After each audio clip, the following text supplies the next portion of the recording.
This is our last session of the day, last session of our 2023 user conference. I hope everybody enjoyed Coffee and Bagel, our last Coffee and Bagel of this conference as well, meeting with some of your fellow attendees. We will randomly be selecting a participant as a winner for the $50 Amazon gift card this time. This winner will be receiving an email from us in just a few minutes, so please be on the lookout for that. At the end of the day, we will announce all the Coffee and Bagel winners on the conference platform homepage, so you can look for that as well. The session that you are joining now is titled Forma and Standardized Financials Training, which is presented by Kelly Encinias from ProLink. This year, we introduced difficulty levels for each session, so we're including that in our description, and this session is considered advanced and technical. Before we start this session, let's take a few minutes to cover our housekeeping for the last time. On the right-hand side of your screen, you have your chat feature.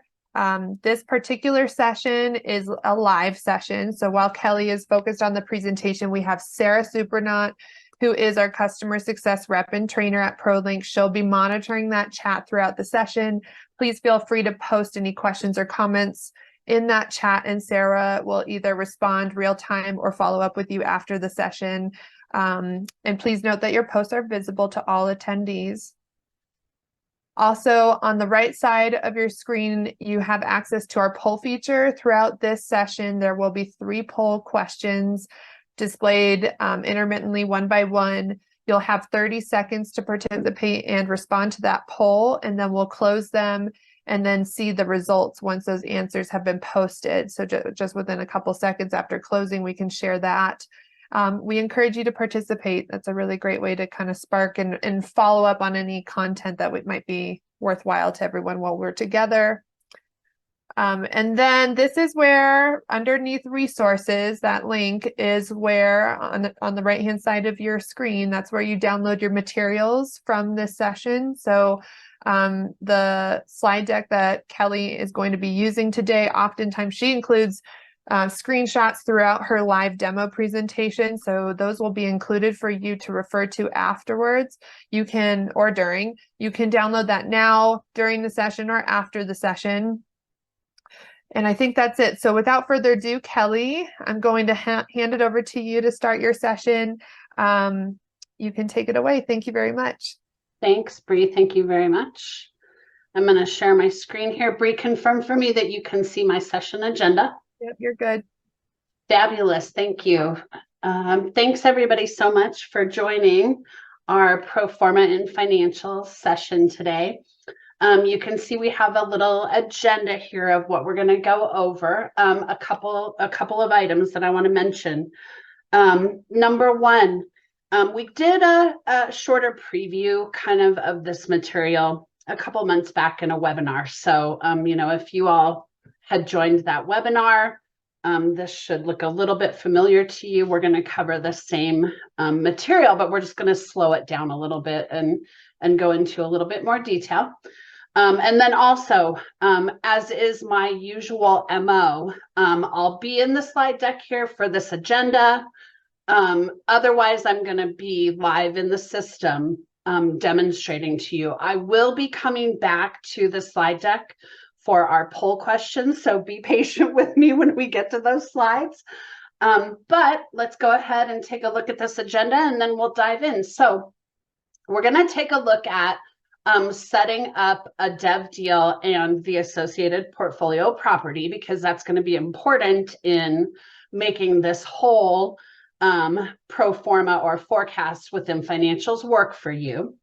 We'll take a look at viewing the forecast information in those financial records, what that looks like, what that entails. We'll take a look at mapping and using SmartDox to collect this forecast data from your pro forma, your application. We'll look at using then this forecast data that we collect in reporting. And then we'll talk about the upcoming additions to the forecast data reporting. So let's go ahead and dive in. And this is where I'm going to break out of that slide deck and go live in the system. So let's look first at setting up the deal and the corresponding property. So I'm positioned here at my dev activities. Let me click and make sure I'm not timed out. Remember, I have the options to either create a standalone dev deal, or I can create a blended deal. Now, when I create a standalone dev deal, I need to select to create the portfolio property. With a blended deal, the creation and connection of that associated portfolio property is done for me automatically. So let's go ahead. I'm going to go ahead and do a standalone dev deal just so that we kind of refresh on making that selection for the property. So I do need to select my stage. I need to give a deal name. So I'm going to do Tech Live Deal 1. I need a status. My business unit defaults for me based on my user record.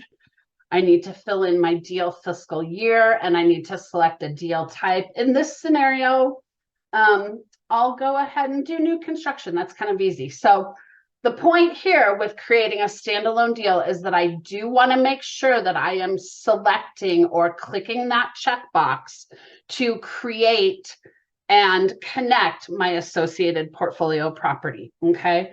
Now, again, when I do a blended deal, that property association creation is done automatically for me behind the scenes. Okay. So, that selection is going to be only critical when I'm doing, again, a standalone deal. So I did my search. I don't have a deal or a property already existing in the system, so I can go ahead and save. So now I'm creating my dev deal in the system, and I am going to have that portfolio property created and associated for me. Again, this is critical because the data that I will collect in terms of forecast information from my pro forma or my application is actually going to feed into my financials records in my portfolio property. Okay, so let's take a look at that.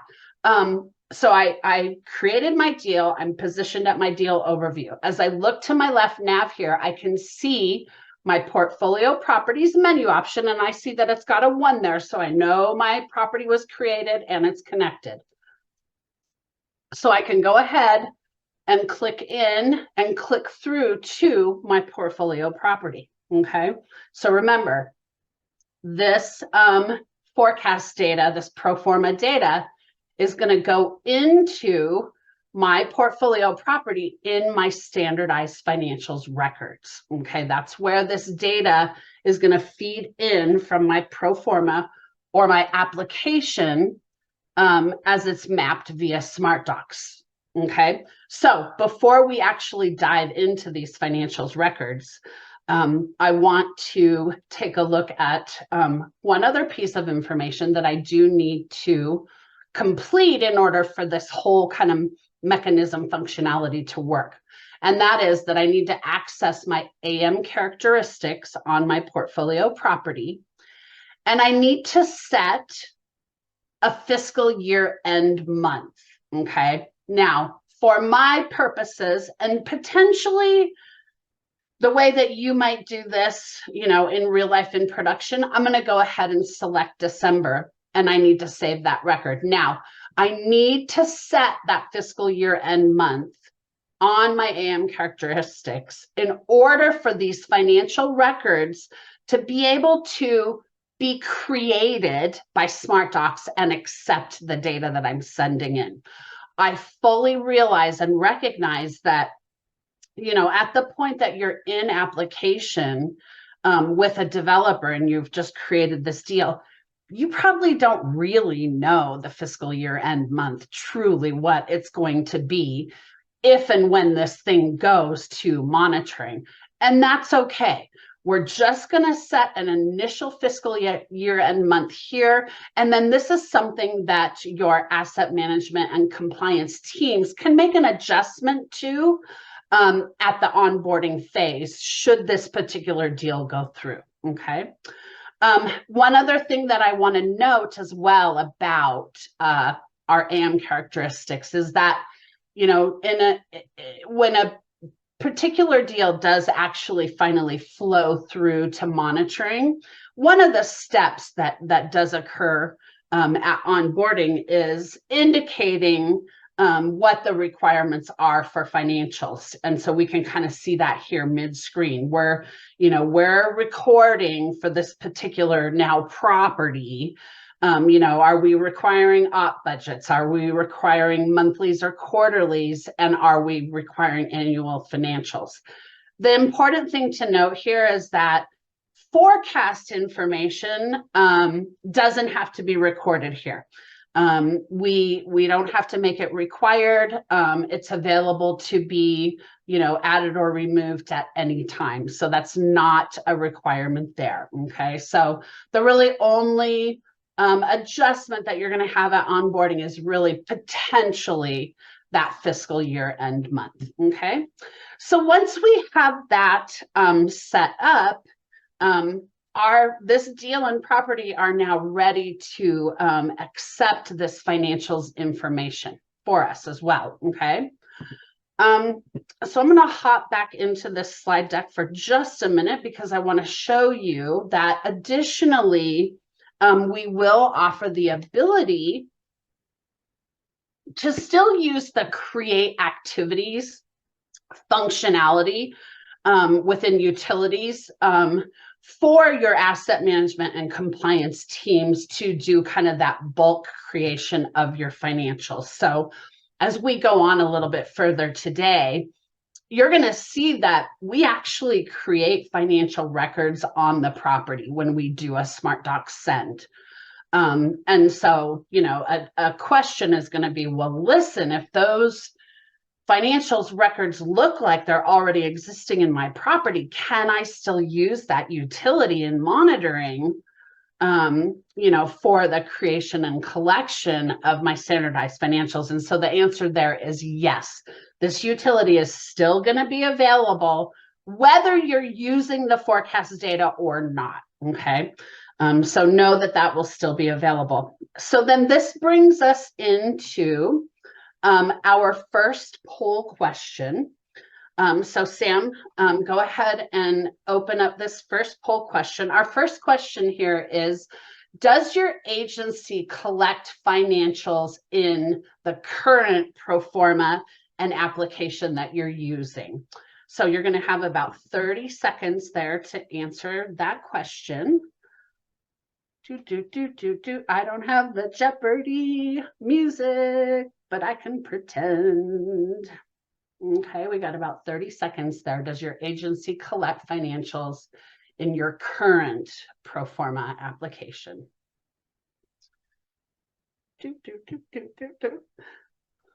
Okay, Sam, I think that's about 30 seconds if you want to go ahead and close out that poll and get us some answers there. So in reviewing this question, our respondents are saying 59% say yes, we're collecting financials currently.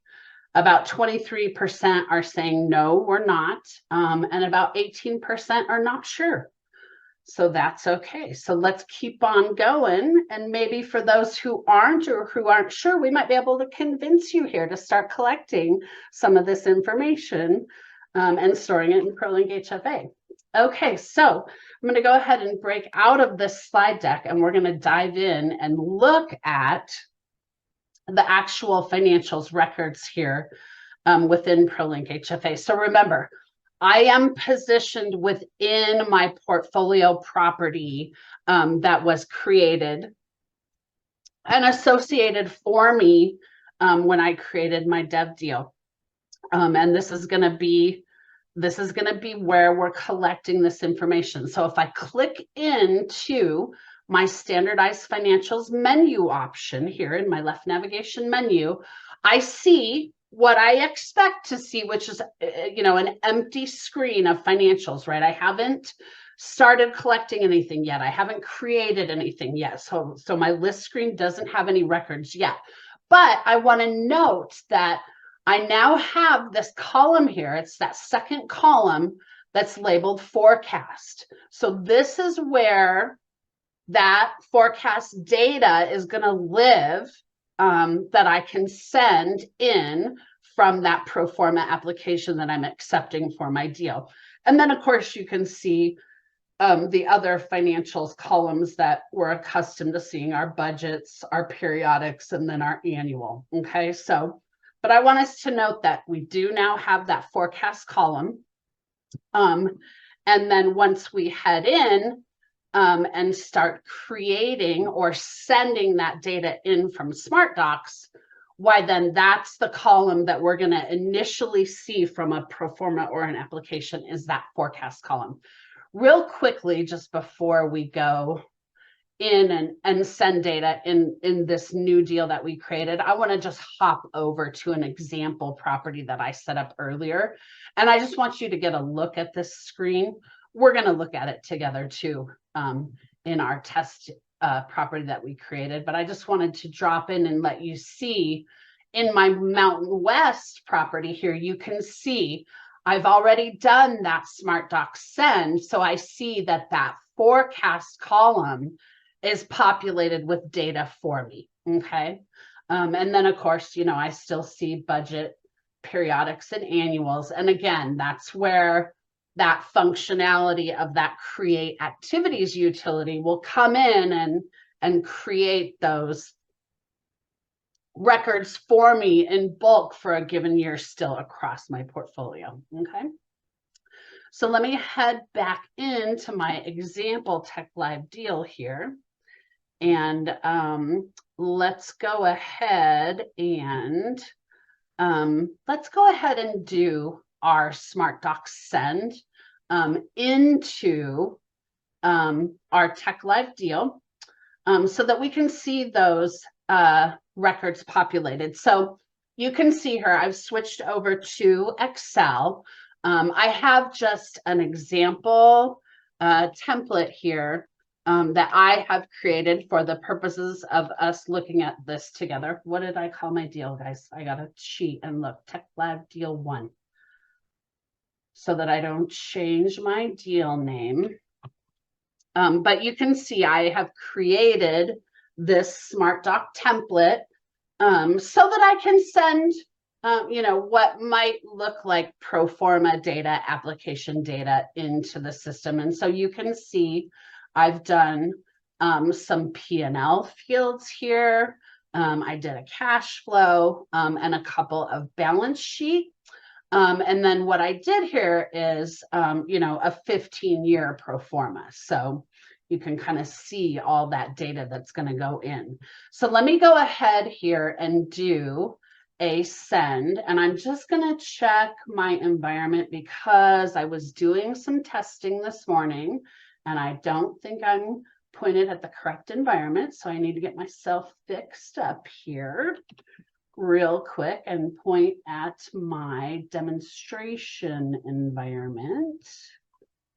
I apologize that I'm doing this live. I should have done it ahead of time and I forgot to. So here I'm going to point at my HFA demo production. Okay. Just in case anybody's never seen that before, that is the way that you can switch your SmartDox back and forth between like your UAT environment and your production environment. Just a little refresher there. And then I'm going to go ahead and do a send. Now, this is the first time that I am sending my quote unquote pro forma or application into my deal within the system. So you're going to see me need to select my deal, just, you know, just like any other SmartDoc that you use. That very first time you've got to, you know, link yourself to the deal. Oops. And search for a deal that actually exists. And select it to get it connected to your SmartDoc. So that's what I'm doing here. So I'm selecting my Tech Live deal and I'm saying, okay. So SmartDoc says, okay, here's, you know, the file that we're going to attach. You know, those that are familiar with SmartDocs, you kind of know this is just extra kind of descriptive attributes that you can include with this particular file that you're sending into your deal. Okay. So then SmartDox is telling me, hey, I'm updating the information from this file that you're sending in. And then finally, SmartDox says, okay, yep, everything went good. You're all set. So let's go ahead and go back into ProLink HFA. And let me go ahead and do a refresh. So now what I'm going to see, because what I had mapped in that Proforma application is that forecast financial data. So you see, I did a screen refresh there. And so now I see that I've got 15 years of financials records. Okay, so I can click into that menu option. And so now I see in my Tech Live deal, just like we looked at in the Mountain West deal, I've got that 15 years of forecast data there now within the system. Okay, so let's click it, excuse me, and just take a look at some of the few numbers that I went ahead and populated and just see those kind of real live data that's pushed into the system in those forecast records. Okay, so again, the forecast record looks just like the other financial records that we deal with in monitoring and asset management. We've got that main tab for tracking.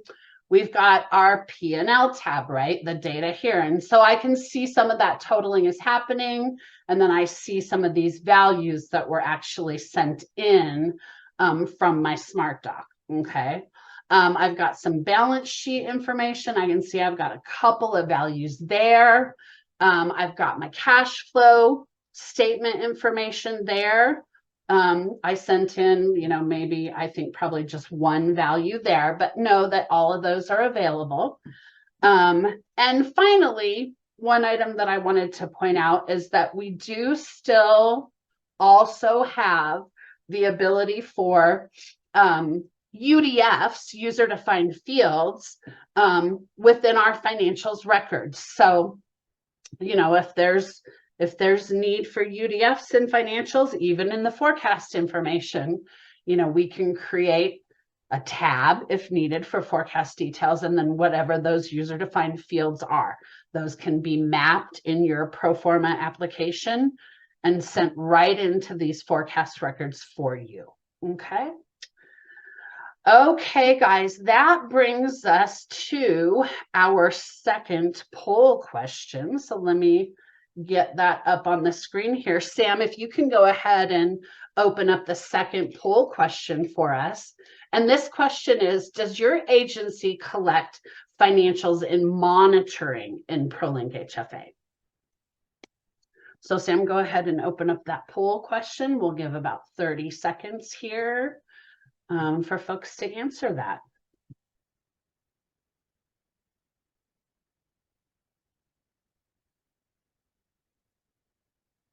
Does your agency collect financials in monitoring in ProLink HFA?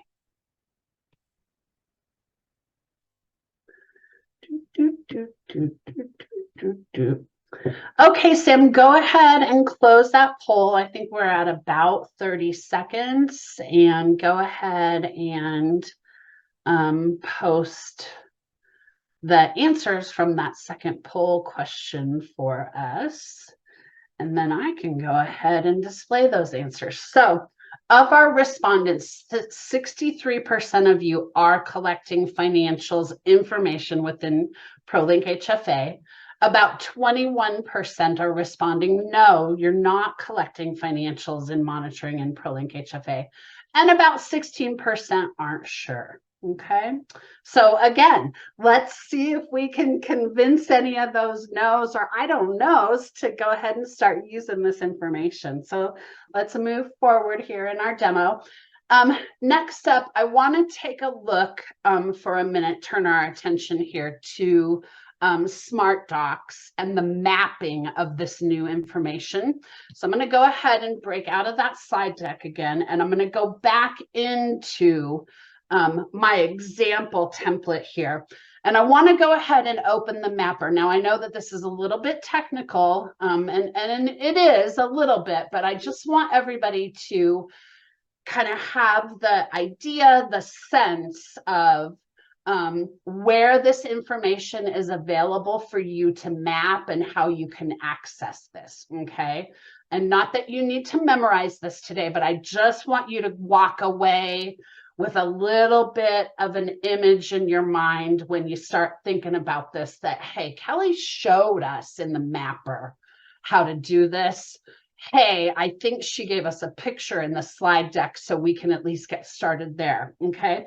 So because I'm mapping this forecast data, this pro forma data, in a pro forma, an application, I am going to be using likely either my development or my tax credit schemas, okay? So in my example, I'm in the development schema. So I'm really starting here at dev deals, okay? So within my dev deals, I have, if I scroll down here, I can see that I have now this node that's called primary portfolio property. This is going to be the same node that you'll see whether you're in development schema or tax credit schema, okay? So then within that primary portfolio property node that's new, you'll see you've got forecast financials. And so I'll try to open up down below here too, so that you can see how I've truly mapped this. But you've got that forecast financials node now, okay? And then I can open that up and I can see that I have forecast financial line item, okay? So then within that forecast financial line item, I've got both cash flow and user-defined fields. So at a minimum, I want to be adding that forecast financial line items node into my mapped groups. And then that's what's going to give me those various detailed line items that I might map into my pro forma, into my application, okay?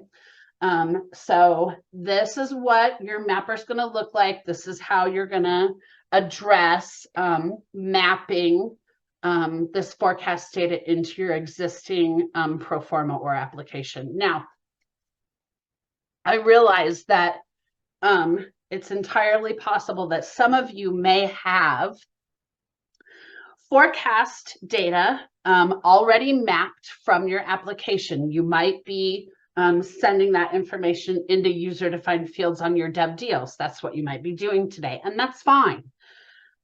You'll create a new version of your pro forma application. You'll unmap those UDFs on your deal and then map these forecast financial line items to start collecting that detail on your portfolio property, okay? And of course, we haven't talked about this yet today, but the whole kind of idea behind doing this, right, is kind of twofold. Number one, you don't have to create and maintain so many UDFs, which is just a time saver. But also, it allows you to have this forecast financial information in the same format and side by side with your actuals, your annual audited and budget as well, going forward into monitoring. So you really have that true vision, that true access to look at, okay, here's what the developer said at application, here's what's happening in the budget annually, and then here's what's really happening in the audited financials each year, okay? You start to collect that data side by side and you can do that comparison, okay? So that is that detail of that SmartDoc and talking about kind of, what that's going to look like and what that's going to take for mapping. And so, of course, you all can see that, I just mapped a handful of line items. You, of course, are going to map quite a bit more, but at least that's a reasonable example there for us to see in that mapping. So let's go ahead now and turn our focus to reporting and taking a look at, okay, now that we've started collecting this data, what can we actually do with it?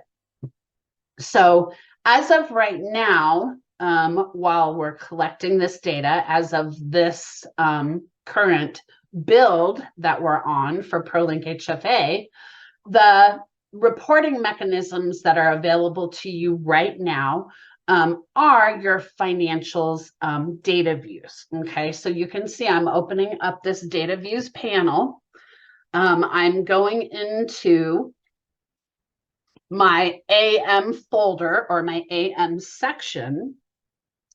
And I'm accessing, in this example, my financials level 1 data view. Okay, so for right now, my financials data views are my reporting mechanism. Okay, so you can see as I access my financials level 1, I've gone ahead and created a forecast level 1 view here for myself. You can see that's what I'm looking at, forecast level 1.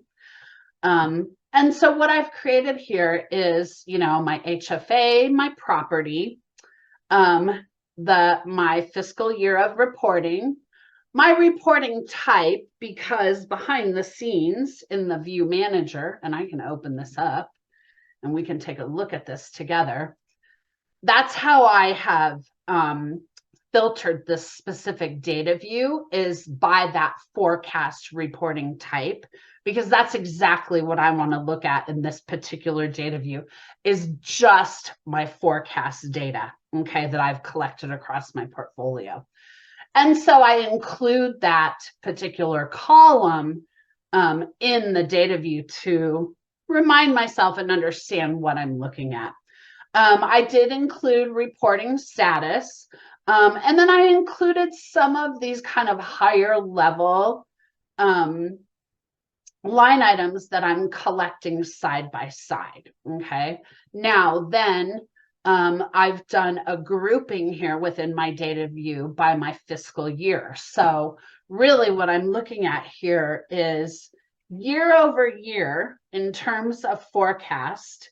What do my deals look like side by side with revenue, with expense, with net cash, liability, and equity? Now, obviously, you guys can see my numbers are matching, and that's because I use the same SmartDox template to populate data.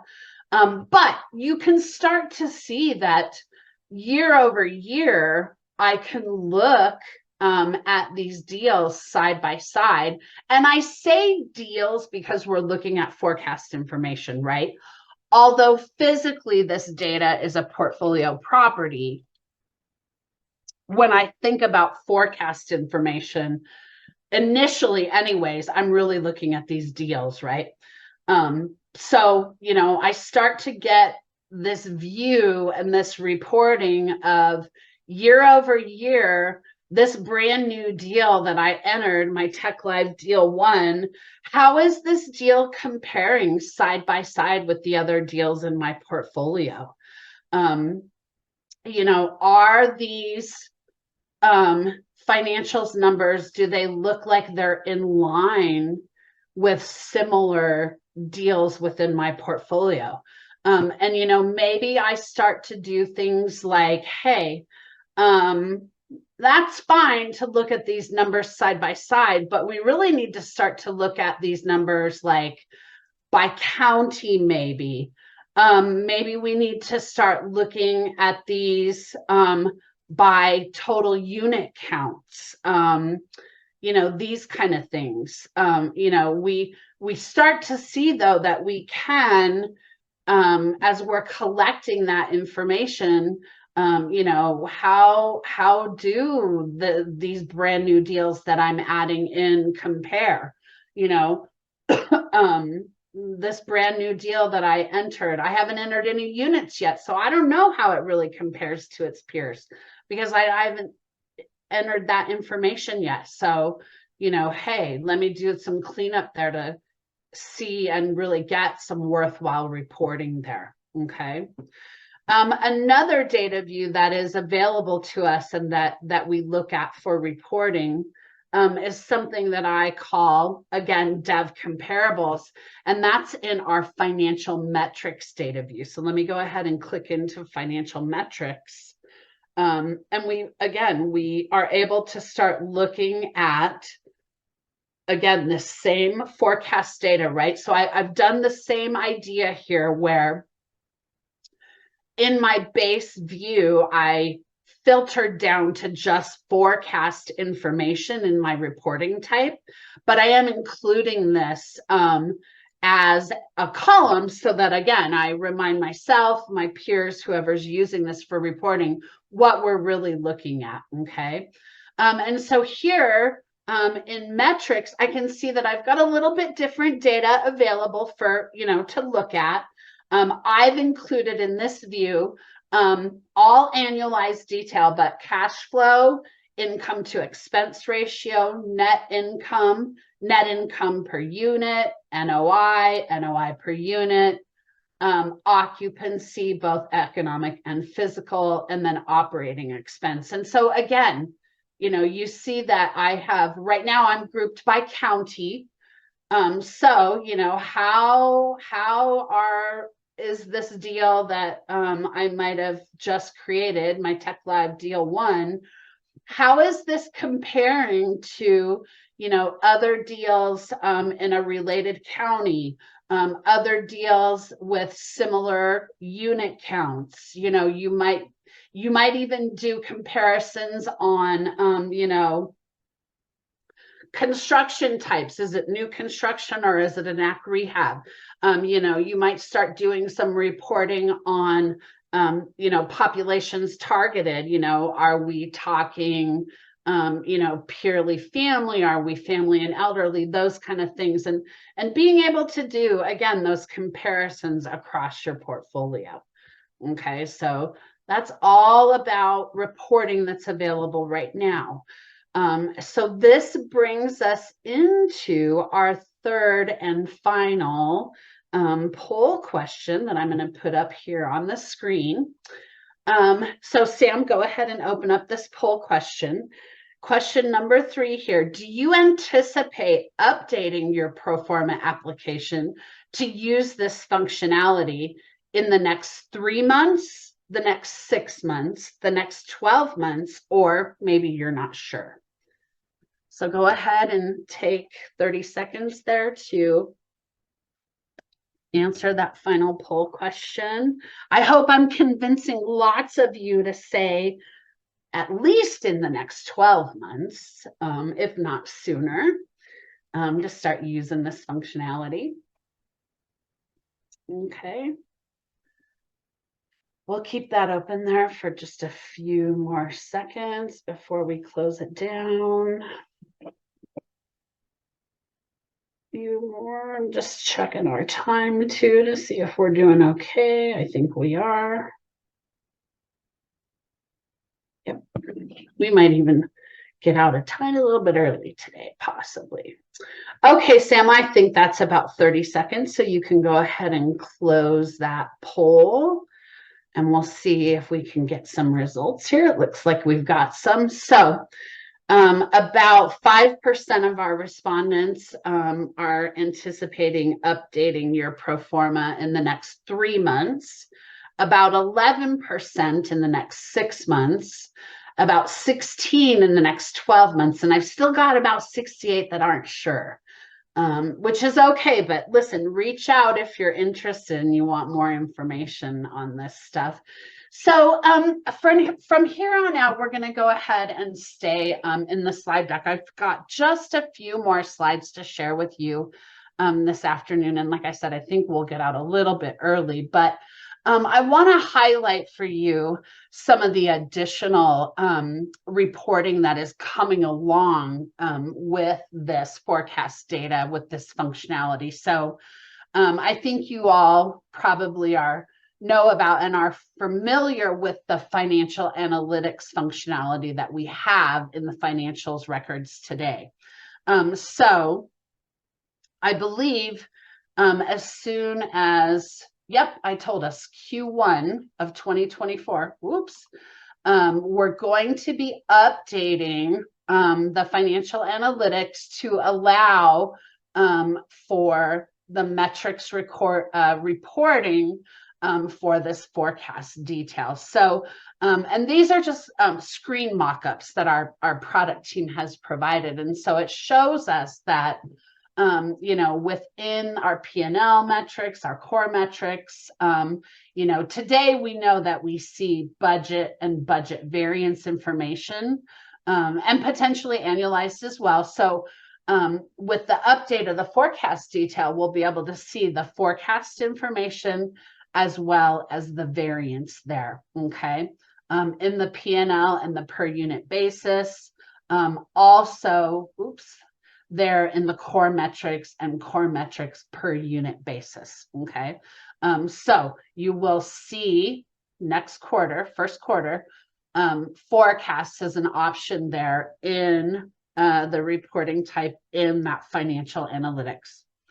As well, we will be updating the budget version that exists today to include, again, those forecast and forecast variance columns within the various 4 quadrants there that are available. And then finally, you'll see the update, the inclusion of the forecast and the forecast variance columns included in that annual reporting type. Now, one of the additional reporting items that I didn't have a screen mock-up for, we're feeling very excited about, is that you'll also be able to do the trailing periods or the year over year to include, all that forecast data side by side with whatever annual and budget detail that you've collected. That's really going to give that year over year visual in that reporting. Okay. So I think that is it for pro forma and standardized financials today. And I know I'm finishing a little bit early today, but look I'm giving you some time back. Well, I will turn it back over to Bree though for a minute or two here to close us out. But everybody, I just want to say thank you so much for your time. We really appreciate you. And I hope that I've inspired you to take a look maybe at this functionality. And if you have questions, please don't hesitate to reach out. Thank you all so much. Kelly, thank you. Okay, everyone, thanks for joining this session. I just have a few announcements as we close out our 2023 ProLink Tech Live. I hope you found this last session helpful. As a final reminder, you can find a copy of Kelly's PowerPoint available under resources on the right-hand side of your screen. You can come back and watch the recording of this session anytime. Even after this conference day is over, you can log back in for the next 90 days to access those materials and the recordings, which is awesome. The session survey is now available also on the right-hand side of your screen. Please provide any feedback you might have with us on this session, and you can enter any outstanding questions there as well. We've posted our winners of coffee and bagel for day 2 on the conference platform homepage now. So thank you, Elena Henderson from Virginia Housing, Jane Alexander from Maine Housing, and Deborah Mancini from Rhode Island Housing. This concludes ProLink Technology Live 2023. I hope you enjoyed at least some, if not all, of the sessions that you attended and we prepared for this conference. For those who participated in Coffee and Bagel, thank you for dropping in and saying hi and catching up with us. It's always a pleasure. We have also opened up an event survey on the conference platform homepage. So this is a general survey for the event. Please take a moment and let us know what you thought of this event and what you'd like to see more of in the future. Your feedback is so much appreciated, and it's very much noticed anytime we get that. So thank you. We greatly appreciate your participation and hope you were able to learn something new this year. We'll be having our next annual user ProLink Tech Live conference in November of 2024. So this always occurs in November, usually that first week. We do try to avoid Veterans Day is always an obstacle. as well as elections and other things that might be scheduled during that time. So we'll make sure we do our best to keep the timing consistent while also avoiding any holidays or special events that could interrupt people's opportunity to join our conference. And don't forget, we are planning to have our ProLink HFA webinar series. We'll have that new series for 2024 kicking off. That will resume in February. So we're spending December and January planning for that recurring monthly ProLink HFA webinar. It takes place from February through October of 2024. And the registration invites for that February event will be going out in January. So just look for that. Those webinars are usually kind of a mix between demos of different parts of ProLink, a little bit of light training. It's a 45-minute session, so not a huge amount of time to train, but certainly enough time to share kind of updates, new releases, different topics that come up across our clients. And we try as much as we can to have those topics informed by industry, news, events, what's on people's minds, seasonality, those kinds of things. Those of you who are planning to go to the NCSHA HFA Institute or are involved in user group with ProLink, be on the lookout for an invitation to join us for a user group lunch. So if you do plan to go to the HFA Institute, we are going to be hosting a lunch hour on January 9th. There's a gap in the NCSHA schedule. We have an hour. So ProLink is going to be hosting our users there to have a kind of user group kickoff meeting going into the new year, into 2024. So we'll be talking about initiatives and budget and kind of all things user group. Please, if you can join us and are involved and represent your agency and user group, consider that if you plan to go out for HFAI, and try to book your travel plans around being available for that noon to 1 lunch hour on January 9th. Also, if you'd like to stay in the loop on things, you can also sign up for our monthly newsletter right on the conference homepage. We do a monthly blog as well that's included in that newsletter. So thank you so much for joining us, everyone. I hope you have a wonderful rest of your week. We very much appreciate your time and look forward to hosting you for our webinars, that user group meeting. We'll have a number of other user group meetings next year, and additional user group trainings that we'll be putting out quarterly in a virtual setting like this. So enjoy the rest of your week, and I will see you soon.